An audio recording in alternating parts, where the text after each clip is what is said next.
Funding for the Hinckley Report is made possible in part by Merit Medical and by contributions to PBS Utah from viewers like you. Thank you. On this episode of the Hinckley Report, Utah's members of Congress secure powerful committee assignments. As cabinet nominees visit Capitol Hill, our senators weigh in. And as the year comes to a close, new polling reveals what Utahns think about major issues.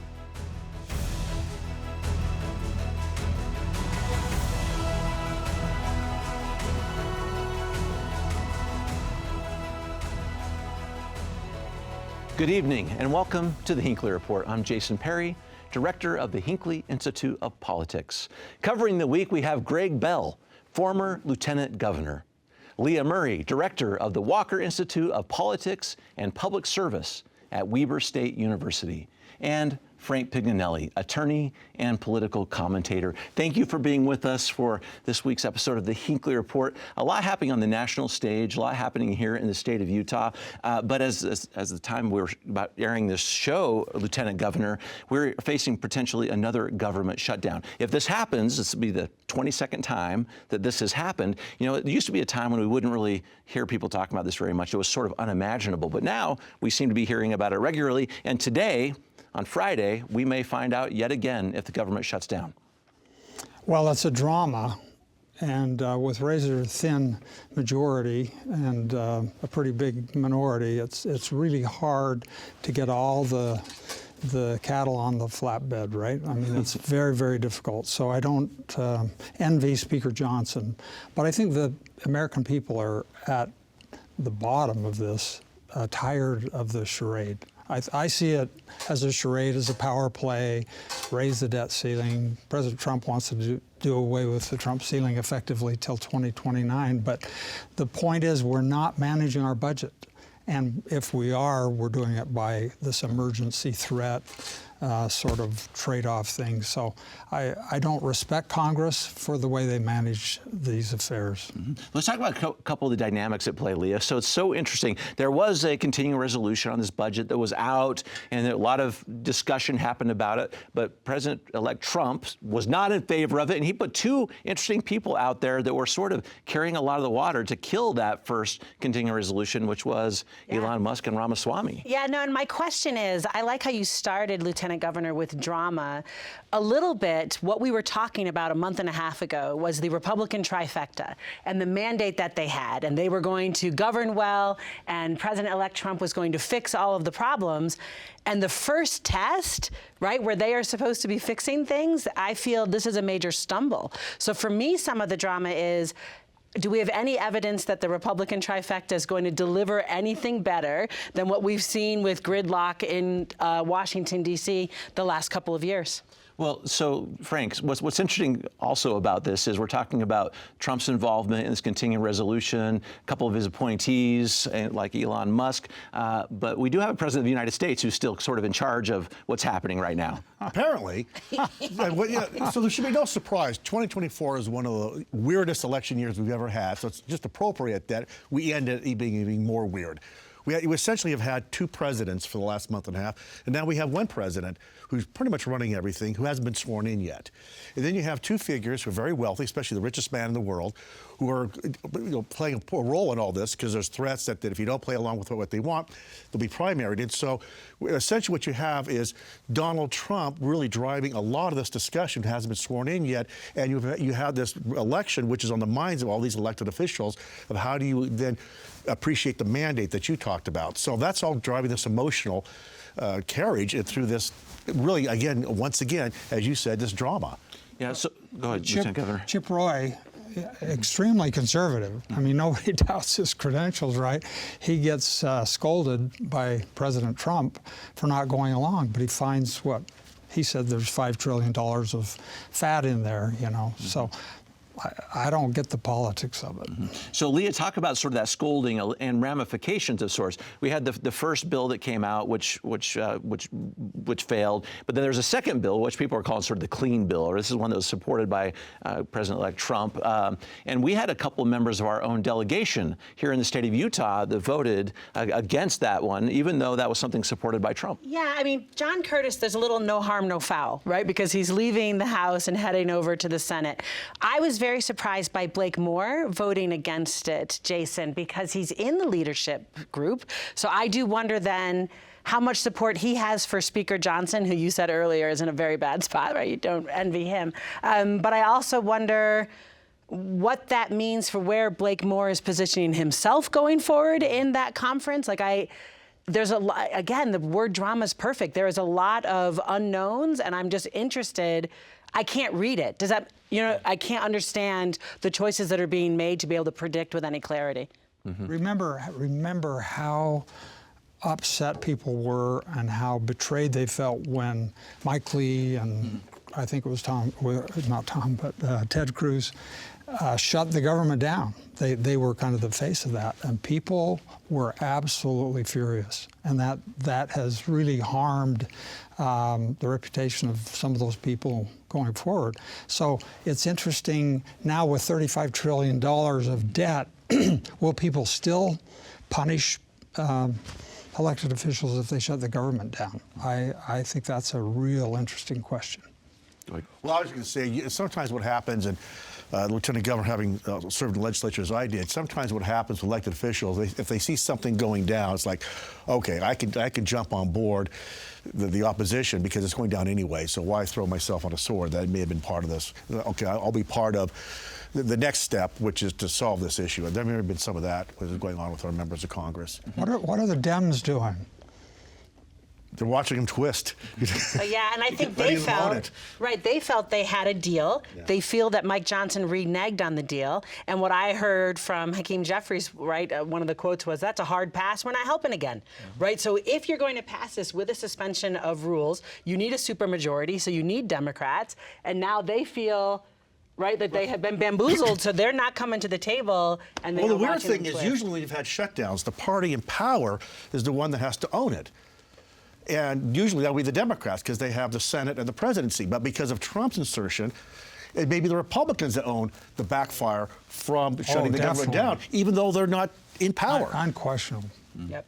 So that's another bizarre episode happening in 2024. Well, talk about how this plays out, Frank, a little too, because you start talking about the number of Republicans that are needed to get something passed. The Democrats were united against the second bill, the sort of the clean bill, but people kind of look at the trifecta that happened here with the Republicans owning all three areas, and still we're having a little bit of dissension right here. Talk about what that means, because a lot of people are wondering if it would just be a free ride in terms of the numbers and percentages for stuff the president wants. The trifecta isn't in place yet.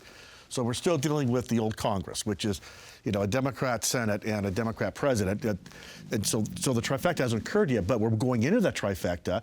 And what you're seeing is, once again, a split in the House that between the very conservative Republicans and the moderate Republicans. And then it's probably going to play it also in the Senate, too, next year. Because this is playing out, of course, in the Senate, which will turn to Republican Lieutenant Governor. But right now, they still need the Democrats. How is that going to play out? Oh, I don't know. I don't know. This is unpredictable. Yeah. No, but I also thought the other thing that was interesting on the clean piece of continuing resolution, right, what we've been calling it the clean one because it's not 1,500 pages, I think it's 115 pages, is that Donald Trump asked for it, and 38 Republicans said no. Yeah. So a little bit I'm questioning going into January how much control, right, that Donald Trump has over his party. That surprised me as well. Right, like that there were 38 Republicans saying no when President Trump had clearly signaled support. Makes me also wonder about what's happening in January. One interesting tidbit, maybe we can talk to you about this, Lieutenant Governor, because when you were in office, we had these discussions where there was the longest shutdown we ever had was 35 days. And there was a period of time during one of them when our national parks were shutting down, which is so important for the state of Utah. And Governor Herbert stepped in and agreed to pay for the costs of that. Our own Governor Spencer Cox has said he's willing to do the same. Talk about that rationale just a little bit. Well, these things fall so hard on different segments of our economy, and so the park especially, Zion and Bryce, were going to be very hard hit by that. And the governor and his chief of staff at the time said, hey, this is stupid, has really nothing to do with this political fight. So they talked to, I think, Secretary Deb Haaland at the time, who was the Secretary of Interior. Sally Jewell was part of that. Oh, Sally Jewell. And so they said, hey, what if we pay the bill? And you pay us back. And so the federal government agreed. And it cost Utah $1.5 million, and the federal government never paid it back. I thought that was negotiated. Springdale and all those places were really spared a meltdown. Let's get into a couple of the committee assignments. Interesting, we have our members of Congress going back to D.C., and we're starting to get a feel for what their responsibilities will be. And let's talk about a couple of those, Frank. I know you watch them closely. You work really closely with our federal delegation as well. Congresswoman Celeste Malloy, House Appropriations Committee. This is a big one. This is a big one. Chris Stewart, who she replaced, was on the committee. He did a great job, and so she had the knowledge and experience to be on the committee. But and it's a powerful committee because it's appropriations. How's it going to play, though, if you've got this new dynamic of the DOGE, the Department of Government Efficiency, putting pressure on reduced expenditures? I'll be interested to see how the Appropriations Committee and Celeste Malloy deal with this new pressure that's not been there before from a president and from this new quasi-department. But it's a significant achievement for her. Yeah, we always loved having an appropriator in Congress, and we have another one with Celeste Malloy. So Leah, Blake Moore, we started talking about him a little bit, the vice chair of the Republican Conference, sort of a big deal also in sort of that leadership position, but also running the DOGE caucus, or a co-chair. Yeah, let me just be a little snarky and say, I find it very ironic that the government efficiency requires 2 people running the DOGE and an extra caucus in the House. I mean, a little bit feels very inefficient to have so many people being efficient for us.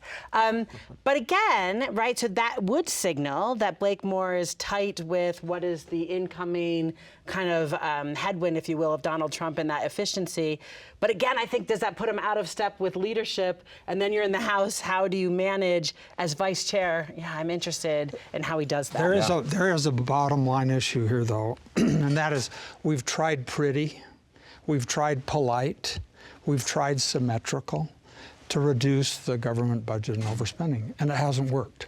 And we've ballooned the budget in the last 4 or 5 years. I'm coming out of the pandemic, and, okay, let's give people a pass about the pandemic to some degree, but $35 trillion, 130% of our gross domestic product, it is unsustainable. And military commentators have said the greatest threat to our national security is our indebtedness. And who holds those bonds? I mean, a lot of people throughout the world, but a lot of it is China. And that's just, Frank could write a great political thriller about that. Maybe he will. But we have to do, evidently, sledgehammer politics here. We got to do something really out of the ordinary if we're going to get control of our debt. I mean, Senator Romney said that. My major concern in leaving government is our runaway debt. He did. Let me talk about 1 or 2 more committee assignments really quickly. So, Frank, we've been wondering what our new member of Congress, Mike Kennedy, what his assignments would be. He's now in the House Natural Resources and Science and Space and Technology Committee. Interesting assignments, which he is already saying he will use to benefit the state of Utah. Yeah, I'll be honest. A lot of us in the financial services sector wanted him to get on the House Financial Services Committee, but he tried. But obviously, natural resources are key to the state, so he will succeed well. He was a great state senator, and he'll be a good congressman in that role.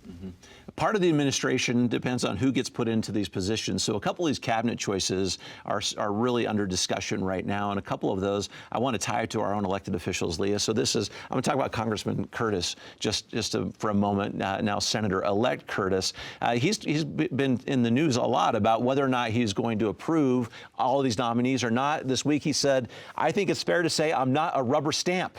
All right, and he's kind of seemed to be proving that might be the case. No, and I love this about him. I mean, I think one of the things he is replacing is Senator Mitt Romney, who absolutely was not a rubber stamp. And I am happy to have a senator in our nation's capital who is someone who is going to check and balance, right? Having read Federalist 51, I understand the role of the Senate in some of these negotiations is to be a check and balance and not be a rubber stamp, right? So, and then I do think he is a senator. If it's about Donald Trump and people are worried about questioning him, Senator Curtis doesn't go up for election until after Donald Trump's no longer president. So maybe he's a little, right, he won't be on the ballot with him next time, so maybe he's got a little more latitude to do that. Yeah. It's such an interesting point, Lieutenant Governor, because I'm wondering about that, because people have talked about whether or not he's going to be a lot like Senator Mitt Romney, who is willing to take these kind of votes, or is it really sort of that cushion that Leah just talked about, that he's got 6 years, he can really vet these people and vote the way he would like, as opposed to what politically he might feel like he has to do? Well, Representative Curtis is nobody's man. Nobody owns him. He's very independent. He's a pleasant, thoughtful person. He's gotten a lot done. He's passed a lot of legislation, impossibly, with these narrow margins, and even in a Democratic House. He's been very effective in passing legislation. So he's shrewd, he's canny. I think you'll see him wait to see how things shake out. But he's nobody's fool, and he's nobody's man. Yeah. So, Frank, it's interesting. He's even talking this week. This is about Kash Patel, the director, nominee for the director of the FBI. He said, I just read his book. This is Congressman Curtis. I just read his book. I've been talking to his former employees. He's taken it pretty seriously. For someone who watches politics so closely, I mean, is he, what kind of safe ground is he in right now? Are there ramifications for how seriously he's taking this through his own lens? I don't think there's ramifications by taking it seriously. I mean, first of all, he's an amazing politician. You think about it, when he was mayor of Provo, he did a great job. Then in Congress, and just this year alone, I mean, he did very well in the primary, and it was pointed out in the previous program of the show, he won Sully County, which was amazing. But the ramifications are this, is that what's interesting, the respect for the FBI amongst Republicans is now at 20%. So you do have this drive that no matter who is being put by President Trump for FBI, they want to clean house in there. So the ramification may not be that he's taking his time. The ramifications may be ultimately the vote on this. Does he support him or not? Because there does seem to be a drive amongst the GOP to really have a significant change at the FBI. Mm-hmm. Let's talk about another very important... Still. Oh, yes. You could have a change agent not be Kash Patel. I mean, to me, this is an unserious choice. I think it's reprehensible.